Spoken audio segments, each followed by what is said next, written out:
देवघरात साठवलेला मद्य साठा पोलिसांकडून जप्त। वणी पोलीस ठाण्याच्या कार्यक्षेत्रात अवैध मद्य विक्रीस आळा घालण्यासाठी वणी पोलीस ऍक्शन मोडवर आली आहे। वणी पोलीस ठाण्याच्या सहाय्यक पोलीस निरीक्षक गायत्री जाधव यांना याबाबत कडक धोरण अंमलवणे असून खेडोपाड्यात ज्या ठिकाणी नाशिक महिलांच्या मद्य विक्रीबाबत तक्रारी आहे त्या ठिकाणी थेट धाडी टाकून माल जप्त करून कारवाई केली जाते।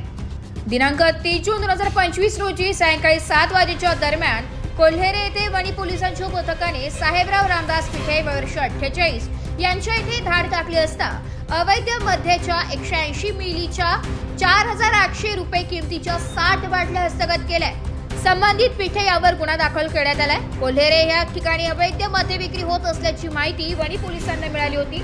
सहाय्यक पोलीस निरीक्षक गायत्री जाधव यांनी स्वतः पोलीस कर्मचाऱ्यांना घेऊन पिठे यांच्या घरी छापा मारून 60 मद्याच्या बाटल्या जप्त केल्या।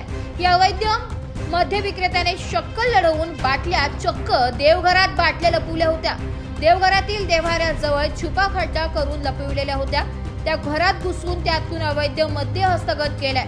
यावेळी काही स्थानिक महिला या ठिकाणी होत्या। अशा कारवाईमुळे या गावातील महिलांनी समाधान व्यक्त केलंय। अशा धडक कारवाई वारंवार करणे आवश्यक आहे, कारण मागील काही वर्षांपासून अवैध मद्य विक्रीचे प्रमाणात वाढ झाली असून याला आळा घालणे गरजेचे आहे। तसेच कायद्याचा वचक निर्माण होणे आवश्यक आहे।